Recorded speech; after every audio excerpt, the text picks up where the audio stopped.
Hello, in this video I'm gonna show you how you can install the iOS launcher on OPPO Reno 12 Pro 5G. So we're gonna download the iOS launcher from the Play Store and we need to search for iOS launcher. Of course we will have multiple different apps and I'm gonna choose this one as an example. So I'm gonna press install.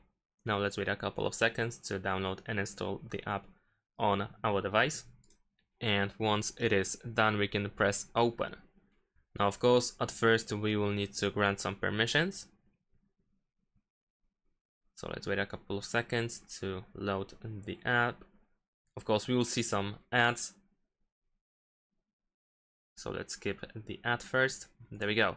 Over here we can choose the preferred languages. I'm gonna, of course, select English and press done. Then we can press continue and start. Of course, another ad. So let's wait 5 more seconds. There we go. And we should have the iOS launcher now. Of course, it is still setting up.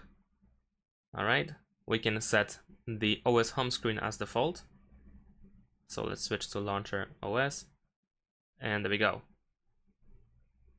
We have the iOS launcher on our device. Thanks for watching, leave a like and subscribe to my channel and see you in my next videos. Bye.